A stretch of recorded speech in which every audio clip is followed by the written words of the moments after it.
안녕하세요. 반갑습니다. 주갈성교회 유형욱 목사입니다. 지난 한 주간 잘 보내셨어요?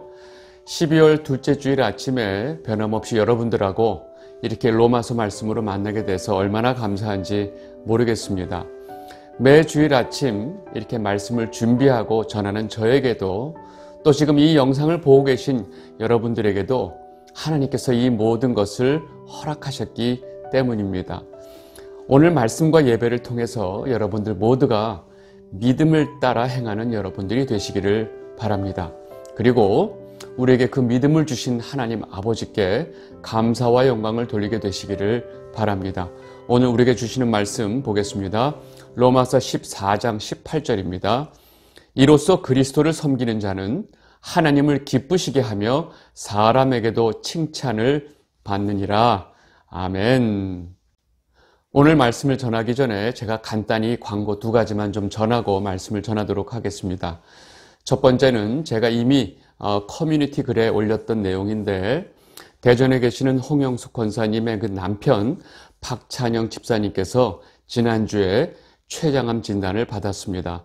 제가 여러분들께 긴급하게 기도 부탁을 드렸는데 너무나 많은 분들께서 정말로 진심 어린 기도에 또 댓글을 달아주셨고 또 지금 기도하고 계신 것을 제가 잘 알고 있습니다. 여러분 지금 갑작스럽게 이 어려움을 당하고 계신 두 분께서 이 모든 상황을 잘 버텨낼 수 있도록 또 하나님께서 또 박 집사님의 그 아픈 몸을 잘 치유해 줄 수 있도록 여러분들 지속적으로 기도를 부탁드리겠습니다. 그리고 두 번째는 성도혁명 시리즈에 대해서 제가 한 가지만 말씀을 드리겠습니다. 제가 지난번에 그 성경 가이드는 제가 항상 목요일 날 같은 시간에 열심히 준비해서 올렸습니다. 제가 그 시간을 지키려고 하다 보니까 여러 가지 제게 무리수가 많이 있어서 이번에 이 성도혁명 시리즈는 제가 준비하는 시간이 더 필요하면 시간을 갖고 준비되는 대로 올리려고 합니다.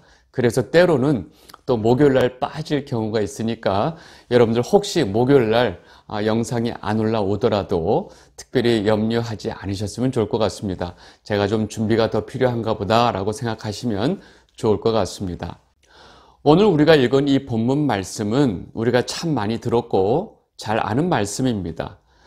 문제는 이 본문의 전체 맥락과 상관없이 이 말씀만 읽으면 예수를 믿는 자들, 즉 교회는 하나님을 기쁘시게 해야 하지만 세상 사람들에게도 칭찬받아야 한다는 의미로 이 말씀을 이해하는 경우가 많다는 것입니다.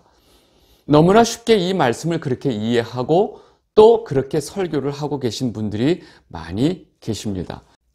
그래서 많은 성도분들이 이 세상 사람들로부터 칭찬받는 교회가 정말로 참다운 교회의 모습이라고 생각을 합니다. 이 부분에 대해서 여러분들은 어떻게 생각하고 계시나요? 여기서 우리는 분명한 예수님의 말씀을 기억해야 합니다. 예수님께서는 앞으로 나를 믿고 따르는 자들, 즉 예수님을 믿고 따르는 자들은 이 세상으로부터 미움을 받게 된다라고 말씀을 하셨기 때문입니다. 요한복음 15장 18절에서 19절입니다. 세상이 너희를 미워하면 너희보다 먼저 나를 미워한 줄을 알라. 너희가 세상에 속하였으면 세상이 자기의 것을 사랑할 것이나 너희는 세상에 속한 자가 아니요 도리어 내가 너희를 세상에서 택하였기 때문에 세상이 너희를 미워하느니라. 여러분, 예수님께서는 분명하게 우리가 이 세상에 속해 있지 않기 때문에 그 예수님을 미워했던 이 세상이 예수님을 믿고 따르는 자들도 미워할 것이다 라고 지금 말씀을 하셨습니다. 그런데 지금 로마서에서 하는 말씀이 그리스도를 따르는 자들이 세상으로부터 칭찬을 받아야 된다라고 말하고 있다면 지금 이 말씀은 예수님의 말씀과 완전히 상반된다고 우리가 생각할 수밖에 없습니다. 여러분, 바울이 예수님의 말씀을 몰라서 이런 말을 썼을까요? 문제는 오늘 읽은 이 로마서 본문의 말씀이 정말로 교회가 이 세상 사람들로부터 칭찬을 받아야 한다라고 하는 말씀인지 우리가 분명히 확인을 해야 한다는 것입니다. 여러분, 제가 항상 말씀드리지만 어떤 말씀 하나를 바르게 이해하기 위해서는 그 말씀 앞뒤 문맥을 통해서 먼저 그 말씀을 이해하는 것이 가장 바르게 그 말씀을 이해하는 방법이라고 말씀을 드렸습니다. 그래서 오늘 우리가 이 보게 될 로마서 14장 후반부의 내용을 살펴보면서 이 지금 오늘 읽었던 그 18절 말씀이 정말로 무엇을 말하고 있는지 그 의미를 정확하게 좀 살펴보도록 하겠습니다. 우리는 지난주에 지금까지 공부했던 이 로마서 전체 내용을 제가 간략하게 요약을 해드렸고 14장 앞부분의 내용을 좀 살펴보았습니다. 바울은 14장 처음을 시작하면서 이 로마 교회 안에서 그 이방 신전에서 제단의 제물로 바쳐졌던 그 고기, 이 고기가 다시 시장에 나오기 때문에 이 사먹는 이 고기를 먹는 문제들 때문에 성도들끼리 서로 업신여기거나 비판하는 문제를 다루고 있었습니다. 성도들이 그 고기를 먹느냐 안 먹느냐 그런 걸 가지고 서로 업신여기거나 비판하지 말라고 이 14절 이야기를 시작하고 있었습니다.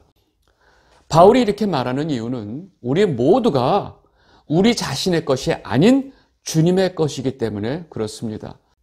주님의 피값으로 속량을 받은 자이기 때문에 이제 우리는 우리 자신의 것이 아니고 주님의 것이 되는 것입니다. 그래서 성도는 사는 것도 주님을 위해서 사는 것이고 죽는 것도 주님을 위해서 죽는 것입니다. 로마서 14장 8절 우리가 살아도 주를 위하여 살고 죽어도 주를 위하여 죽나니 그러므로 사나 죽으나 우리가 주의 것이로다. 아멘. 여러분 지금 바울은 이 분명한 이 신칭의를 통해서 하나님의 백성이 된 이 성도의 신분의 사실을 우리에게 밝혀주면서 이러하기 때문에 너희들이 그런 먹는 문제 가지고 서로 업신여기거나 비판하지 말라라고 말을 했던 것입니다. 그리고 오늘 이어지는 본문에서 바울은 다시 한번 이 문제를 언급하면서 성도 형제들끼리 서로 비판하지 말라고 강조합니다. 로마서 14장 10절입니다. 내가 어찌하여 내 형제를 비판하느냐? 어찌하여 내 형제를 업신여기느냐? 우리가 다 하나님의 심판대 앞에 서리라. 기록되었을 때 주께서 이르시되 내가 살았노니 모든 무릎이 내게 꿇을 것이요 모든 혀가 하나님께 자백하리라 하였느니라. 이러므로 우리 각 사람이 자기 일을 하나님께 짓고 하리라. 아멘. 우리 모두는 때가 되면 정말로 마지막 때에 하나님 앞에 자기가 행했던 모든 일에 대해서 다 자기 입으로 고백하기 때문에 다른 형제를 함부로 비판하거나 업신여기지 말라라고 지금 바울이 말하고 있습니다. 바울이 지금 이 말을 하면서 이사야 45장 23절의 말씀을 인용을 하고 있는 것입니다. 이사야 45장 23절입니다. 내가 나를 두고 맹세하기를 내 입에서 공의로운 말이 나갔은즉 돌아오지 아니하나니 내게 모든 무릎이 꿇겠고 모든 혀가 맹세하리라 하였노라. 여러분 지금 바울이 이 이사야 말씀을 인용하면서 지금 이 로마 교회 성도들 그리고 우리들에게 하고자 하는 말은 각 사람이 각자 자기 일에 대해서 하나님 앞에 책임을 지게 된다라는 것을 강조하고 있는 것입니다. 그러니까 다른 형제가 정말로 바른 믿음에 따라서 그 일을 행하고 있을 때 그 판단과 행동이 자기의 생각과 다르다고 해서 그 사람을 함부로 비판하지 말라라고 지금 말을 하고 있는 것입니다. 이 영상을 보고 계신 주갈성 성도 여러분, 우리는 각자 하나님에게 받은 믿음의 분량이 다릅니다. 알고 계시죠? 그리고 우리는 성격도 다릅니다. 자라온 환경도 다르고 나이도 다 다르고 살고 있는 여러 가지 환경, 여건들이 다 다릅니다. 그렇기 때문에 똑같은 상황에서 믿음을 가지고 하는 여러 사람들의 판단이 다 다를 수 있다는 것을 우리는 인정해야 합니다. 그리고 정말로 옆에 있는 믿음의 형제가 분명하고 올바른 믿음을 가지고 판단하고 행동하는 것에 대해서 그 판단과 행동이 내 생각과 다를지라도 그 판단을 비판하면 안 된다는 것입니다. 여러분 옆에 있는 형제가 자신이 주님의 것이라는 것을 분명히 알고 믿음으로 판단하고 행동하는 것에 대해서 나중에 주님께서 다 판단을 하실 것이고 또 본인이 그 모든 것을 주님 앞에 고하게 되기 때문이다 라고 지금 바울이 정확하게 말하고 있는 것입니다. 이해하셨죠? 우리 이제 이어지는 다음 말씀 보겠습니다. 로마서 14장 13절입니다. 그런즉 우리가 다시는 서로 비판하지 말고 도리어 부딪힐 것이나 거칠 것을 형제 앞에 두지 아니하도록 주의하라. 여러분, 이제 바울은 좀 더 우리들에게 적극적인 태도를 요구합니다. 나와는 다른 판단을 하고 행동을 하는 형제를 비판하지 않는 것은 당연하고, 그 전에 형제가 넘어질 만한 행동 역시 우리가 미리 조심해야 한다는 것입니다. 그런 행동을 하지 말라는 것입니다. 여러분들, 지금 바울이 말하고 있는 이 내용을 좀 더 이해하기 쉽게 제가 좀 지금에 맞게 현실적인 예를 들어 설명을 좀 해보겠습니다. 여러분, 교회 안에 김 집사는요, 너무나 분명한 믿음을 가지고 있고 또 그 어떤 음식도 우리를 더럽게 하지 못한다는 것을 잘 알고 있습니다. 그렇기 때문에 자기 어떤 위장 건강을 위해서 밥을 먹을 때마다, 식사할 때마다 조금씩 와인을 먹습니다. 누가요? 김 집사님이요. 그런데 그렇게 와인 한 잔씩 마시는 것에 대해서 이 김 집사는 어떤 거리낌이 없었습니다. 그런데 같은 교회 다니는 박 집사는 어떤 형태든지 어떤 이유에서든지 알코올이 들어간 술을 먹는다는 것은 자기의 믿음으로 절대로 용납이 안 되는 사람입니다. 그런데 김 집사가 박 집사를 자기 집에 초대해 놓고 무조건 와인잔을 들이밀면 안 된다는 것입니다. 굉장히 당황스러워하는 박 집사에게 김 집사가 촌스럽게 왜 이래? 우리 믿음 안에서 이게 뭐가 문제야? 아무 상관없어 하면서 자기의 의견을 지금 이 알코올이라면 굉장히 경기를 일으키는 이 박 집사에게 강요해서는 안 된다는 것입니다. 여러분, 김 집사는 자신의 건강을 위해서 조심스럽게 혼자 조용히 먹으면 될 일이고, 또 여기저기 나는 와인 먹는 것에 대해서 아무렇지 않다라고 말하고 다니지도 말라는 것입니다. 왜냐하면 그러한 그의 행동을 이해하지 못하는 다른 형제들에게는 그러한 모습이 걸림돌이 되기 때문에 그렇게 하지 말라라고 지금 바울이 말하고 있는 것입니다. 여러분, 지금 이 로마 교회 안에 있는 성도들끼리 이 이방 신전에 바쳐졌던 이 고기를 먹는 문제 가지고 바울이 지금 이런 권면을 하고 있는데, 우리가 이해하기 좋게 제가 와인으로 바꿨습니다. 행여 여러분들이 마음대로 와인을 먹어도 된다라고 제가 말하는 것을 오해하시면 안 됩니다. 오해하지 마세요. 네, 이어지는 다음 말씀 보겠습니다. 로마서 14장 14절입니다. 내가 주 예수 안에서 알고 확신하노니 무엇이든지 스스로 속된 것이 없으되 다만 속되게 여기는 그 사람에게는 속되니라. 여러분, 지금 바울이 말하고 있는 것은 그 와인이 속된 것이 아니고 그 술을 속되게 여기는 박 집사에게 와인을 먹는 것은 속된 것이다 라고 지금 말하고 있습니다. 그리고 지금 와인을 먹는 것에 아무 꺼리낌이 없는 이 김 집사님이 자기 집에 와 있는 이 박 집사에게 와인잔을 꺼내 들고 그것을 불편하게 여기는 이 박 집사님에게 믿음 없다고 비판하지 말라는 것입니다. 여러분, 그렇게 다른 형제가 넘어질 만한 행동을 하지 말라고 지금 바울이 강조하고 있습니다. 로마서 14장 15절, 만일 음식으로 말미암아 내 형제가 근심하게 되면 이는 내가 사랑으로 행하지 아니함이라. 그리스도께서 대신하여 죽으신 형제를 내 음식으로 망하게 하지 말라. 아멘. 분명한 믿음을 가지고 어떤 음식에 대해서도 꺼리낌이 없는 김 집사님이 자신의 이 위장을 위해서 이 식사 때마다 와인 한 잔 먹는 것을 주님께서 책망하지 않는다는 것입니다. 그리고 똑같이 분명하게 믿음을 가지고 어떤 술도 먹지 않는 이 박 집사님의 행동도 주님께서 판단하지 않는다는 것입니다. 그런데 왜 음식인데 와인을 못 먹느냐? 뭐가 문제가 있느냐라고 하면서 본인의 생각을 강요하는 이 김 집사의 행동은 주님 앞에 문제가 된다는 것입니다. 왜 주님께서 피값으로 사신 그 형제를 기껏 먹는 것으로 넘어지게 하려느냐라고 지금 바울이 말하고 있는 것입니다. 그리고 바울은 이어서 다음과 같이 말합니다. 로마서 14장 16절, 그러므로 너희의 선한 것이 비방을 받지 않게 하라. 여러분, 지금 와인을 먹는 데 있어서 아무런 꺼리낌이 없는 김 집사님이 가지고 있는 이 분명한 믿음은 하나님께서 주신 것이기 때문에 선한 것입니다.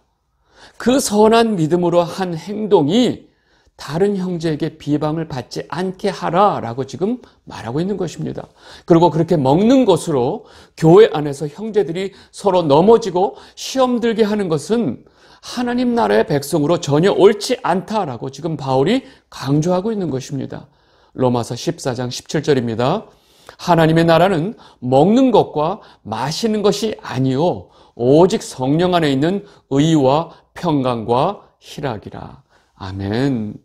바울은 이 땅에서 하나님의 뜻을 따라 살아가는 이 성도의 삶의 핵심이 먹는 것과 마시는 것이 아니라고 말합니다. 여러분, 성도의 삶의 핵심은 우리 안에 계신 성령 하나님을 따라 누리게 되는 하나님의 의와 하나님의 평강과 기쁨이다라고 지금 말을 하고 있습니다. 여러분, 지금 이 순간에 여러분들 모두에게 성령 안에서 의와 평강과 희락이 있게 되시기를 진심으로 바랍니다. 아멘. 여기까지 말을 한 바울이 바로 그 다음에 오늘 처음 읽었던 이 중요한 그 18절의 본문을 말하는 것입니다. 로마서 14장 18절, 이로써 그리스도를 섬기는 자는 하나님을 기쁘시게 하며 사람에게도 칭찬을 받느니라. 아멘. 여러분, 지금 이 말씀을 이제 이해가 되시죠? 처음에 이로써 라고 한 말이 뭐죠? 이렇게 행함으로써, 다시 말해서 형제를 넘어지지 않게 행함으로써 성도는 하나님을 기쁘시게 할 수 있고 또 그 옆에 있는 주 안에 있는 형제들에게도 칭찬을 받는다라고 지금 말하고 있는 것입니다. 여러분, 지금 앞에서부터 쭉 내용을 이어오면서 지금 이 말씀을 읽으니까 이 말씀이 무슨 뜻인지 정확하게 이해가 되시죠? 여러분, 이 말씀에서 우리가 칭찬받아야 하는 사람은 세상 사람이 아니고 같은 교회 안에 있는 믿음의 형제들을 말하고 있다는 것입니다. 여러분, 본문의 맥락을 통해서 이 말씀을 읽으면 이 내용이 너무나 명확한데 이 말씀 하나 들고 나서 읽으면 이렇게 엄청난 오해를 하게 된다는 것입니다. 여러분, 예수님을 믿고 섬기는 성도들은 하나님 아버지 뜻을 따라 살면서 아버지가 주신 그 믿음으로 살기 때문에 하나님을 기쁘시게 합니다. 그러나 각각 하나님의 주신 믿음에 따라 이 삶의 여러 가지 현장 속에서 다른 판단, 다른 행동을 할 수 있기 때문에 그런 다름에 대해서도 서로 이해해주고 서로 넘어지지 않게 서로 배려하는 것이 다른 형제에게도 칭찬을 받는 것이다 라고 지금 바울이 말하고 있는 것입니다. 여러분, 이 말씀 앞의 내용을 조금만 읽어봐도 지금 이 말씀이 이런 뜻인지는 누구나 쉽게 알 수 있습니다. 그런데 이 18절 말씀 하나를 딱 읽어놓고 그리스도를 섬기는 교회는 이 세상 사람들에게도 칭찬을 받아야 한다라는 결론을 내버리면 여러분, 이 말씀을 얼마나 엉터리로 이해하는 것이 될까요? 제가 하는 말 이해하시죠? 제가 여기까지 말씀을 드리면 어떤 분은 속에서 아니 그러면 교회는 세상으로부터 칭찬받으면 안 됩니까? 라는 질문을 하실 것입니다. 여러분, 지금 제가 이 세상으로부터 칭찬받을 필요가 없다라고 말하는 것이 아닙니다. 교회는 절대로 같이 살아가는 이 세상 사람들에게 피해를 주거나 그들을 불편하게 해서는 안 됩니다. 그리고 교회 주변에 있는 어렵고 힘든 사람을 교회가 누구보다도 나서서 도와야 합니다. 여러분, 지금 제가 말씀을 통해서 하고자 하는 말은 지금 이 본문의 말씀을 완전히 잘못 오해하고 있다라는 것을 제가 초점을 가지고 말씀을 드리는 것입니다. 그리고 정말로 교회와 이 세상의 관계를 보면 근본적으로 이 세상은 예수님을 미워하고 예수님을 부정하려고 하는 것이 이 세상의 속성입니다. 그래서 지금 현재 이 세상이 박수를 쳐주고 이 세상이 칭찬하는 교회들을 자세히 들여다보면 정말로 그 교회는 하나님의 아들이신 예수님을 믿고 섬기지 않는 경우가 많다는 사실입니다. 여러분, 예수님은 하나님이 아닌 사람이다. 그리고 우리가 본받아야 할 여러 성자들 중에 한 분이다 라고 주장하는 교회들이 너무 많습니다. 여러분, 이것을 우리가 쉽게 알 수 있듯이 자유주의 신학을 따르는 교회들은 세상으로부터 칭찬받는 일에 굉장히 관심이 많다는 것입니다. 여러분, 그들이 믿는 예수님은 우리가 믿는 예수님, 즉 하나님의 아들이신 하나님이신 예수님이 아니고 여러 훌륭한 성인들 중에 한 사람인 그 예수의 가르침을 따르는 자들입니다. 여러분, 우리가 믿고 있는 하나님이신 예수님이 아니라는 것입니다. 여러분, 그런데 놀랍게도 그렇게 자유주의의 신학에 따라서 예수를 그렇게 이해하는 자들은 세상 사람들 보기에 착하고 선한 일을 많이 하려고 노력하기 때문에 실상 그들의 겉모습은 교회이지만 그들은 세상에 속해 있고 세상으로부터 많은 박수와 칭찬을 받는다는 것입니다. 그리고 그들은 자신들 교회의 이름과 자신들의 의를 세우는 일에 굉장히 관심이 많은 사람들입니다. 여러분, 성도가 예수 그리스도에 대한 분명한 믿음을 지키고 있는 이상 우리는 이 세상 사람들에게 아무리 우리가 잘한다 해도 이 세상은 우리를 미워할 수밖에 없다는 사실을 예수님께서 분명하게 말씀을 해 주셨다는 사실입니다. 여러분, 예수님께서 우리에게 해주신 이 말씀을 여러분들 잘 이해하게 되시기를 바랍니다. 그리고 지금 제가 말하고자 하는 말에 대해서 오해 없게 되시기를 바랍니다. 여러분, 이 주제는 여기서 마무리하고 우리 다시 로마서 본문으로 돌아가겠습니다. 여러분, 로마서 다시 돌아와서 18절 다음에 이어지는 말씀을 보도록 하겠습니다. 로마서 14장 19절에서 20절입니다. 그러므로 우리가 화평의 일과 서로 덕을 세우는 일을 힘쓰나니 음식으로 말미암아 하나님의 사업을 무너지게 하지 말라. 만물이 다 깨끗하되 꺼리낌으로 먹는 사람에게는 악한 것이라. 여러분, 지금 바울이 분명하게 무슨 말을 하고 있냐면 만물은 깨끗하고 우리 입에 들어가는 것이 우리를 더럽게 하지 못한다. 그러나 신앙의 양심에 따라서 뭔가 꺼리끼는 마음으로 술을 먹거나 고기를 먹는 것은 악한 것이다 라고 지금 말하고 있습니다. 여러분, 신앙의 양심에 꺼리낌이 있으면서 그 음식과 고기와 술을 먹는다는 것은 이 자신의 육체의 욕심을 따라 먹는 것이기 때문에 그것이 악한 것이다 라고 지금 말을 하고 있는 것입니다. 로마서 14장 21절입니다. 고기도 먹지 아니하고 포도주도 마시지 아니하고 무엇이든지 내 형제로 거리끼게 하는 일을 아니함이 아름다우니라. 아멘. 여러분, 바울이 이제 뭐라고 말을 하냐면 내가 아무리 믿음으로 아무런 꺼리낌이 없다 하더라도 그것을 불편해하는 형제들을 위해서 그 음식을 내가 안 먹는 것이, 즉 고기도 안 먹고 술을 안 먹는 것이 더 귀하고 아름다운 것이다 라고 지금 말하고 있습니다. 내가 꺼리끼지 않는다고 옆에 있는 형제가 불편하게 느끼는데도 마음대로 먹는 것이 옳은 것이 아니라는 것입니다. 오히려 나에게는 아무런 꺼리낌이 없어도 옆에 있는 형제를 위해서 먹지 않는 것이 아름답다라고 지금 바울이 말하고 있는 것입니다.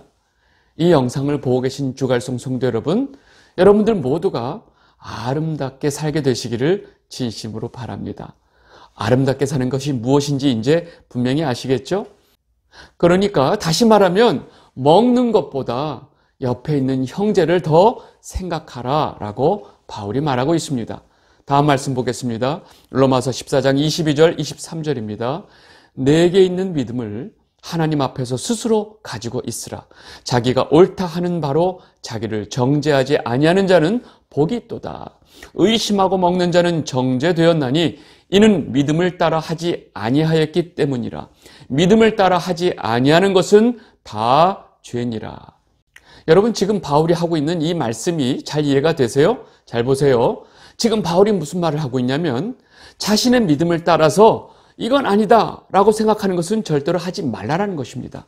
내 믿음의 기준을 가지고, 믿음의 양심을 가지고, 신앙의 양심을 가지고 볼 때 이건 아니야 라고 하는 것은 하지 말라는 것입니다. 그리고 자기 스스로 믿음으로 옳다 여기는 일을 자기 스스로 지키지 않아서 자기가 그 일에 대해서 정죄하지 말라고 지금 말하고 있습니다. 우리는 믿음이 우리 안에 있는 어떤 신념과 자신의 견해가 아니라는 것을 우리가 분명히 알면 지금 바울이 하는 이 말씀을 분명히 쉽게 이해할 수 있습니다. 여러분, 믿음은 분명하게 하나님께서 우리에게 주신 것이고 그 믿음을 따라 옳다라고 생각되는 것을 우리가 해야 된다라고 지금 바울이 말하고 있는 것입니다. 그리고 정반대로 하나님께서 주신 믿음에 따라서 옳지 않다라고 생각되는 것을 하는 것은 그 믿음을 주신 하나님의 뜻을 거역하는 것이 되기 때문에 그것이 죄가 된다라고 지금 바울이 말하고 있는 것입니다. 여러분, 지금 읽은 말씀이 무슨 뜻인지 이해가 되시죠?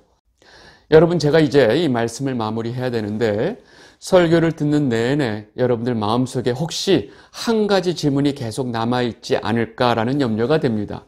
그 질문이 뭐냐면, 목사님, 그러니까 와인을 먹어도 되나요? 안 되나요? 라는 질문을 계속 마음속에 가지고 계신 분이 계실 것 같아서 제가 이 질문에 대해서 좀 답을 드리겠습니다. 여러분, 지금 다른 모든 얘기는 좀 중요하지 않고 와인을 먹어도 되나요? 안 되나요? 라는 질문이 계속 마음속에 계신 분은 지금 제 이야기를 잘 들으세요. 그렇게 먹고 싶으면 드세요. 드시는데 그 전에 여러분들 자신이 내 것이 아니고 주님의 것이라는 분명한 믿음이 있어야 합니다. 그리고 그 믿음에 따라 와인을 먹는 것이 아무런 꺼리낌이 없다면 조용히 혼자 드시기 바랍니다. 그리고 여러분이 한 그 판단과 행동에 대해서는 나중에 하나님께서 직접 판단을 하실 것입니다. 아시겠죠? 이 영상을 보고 계신 주갈성 성도 여러분, 오늘 우리는 이 로마서 본문 내용을 통해서 교회가 세상 사람들로부터 칭찬을 받아야 한다고 생각하는 것은 얼마나 억지스럽게 이 로마서 말씀을 오해한 것인지 분명히 알게 되었습니다. 여러분들, 이 문제에 대해서는 여러분들 모두가 분명하게 이해하게 되시기를 바랍니다. 그리고 그동안 우리의 삶 속에서 내 믿음을 강조하면서 옆에 믿음이 약한 형제들을 넘어지게 한 일은 없었는지 되돌아보는 시간이 되시기를 바랍니다. 아마도 여러분들보다 제가 그런 죄를 가장 많이 지은 것 같아서 오늘 주일 말씀을 준비하면서 제 마음이 많이 무거웠습니다. 그리고 과거에 혹시라도 그런 일이 있었다면 하나님 앞에 그 모든 죄를 회개하고 앞으로 그렇게 살지 않게 되시기를 바랍니다. 믿음 안에서 무엇이 더 중요한지 오늘 말씀을 통해서 분명히 우리가 깨달았기 때문입니다. 여러분, 이번 한 주 우리 주변에 믿음이 약한 성도들을, 믿음이 약한 형제들을 다시 한번 돌아보는 시간을 갖게 되시기를 진심으로 바랍니다. 오늘 말씀 여기까지 하도록 하겠습니다. 감사합니다.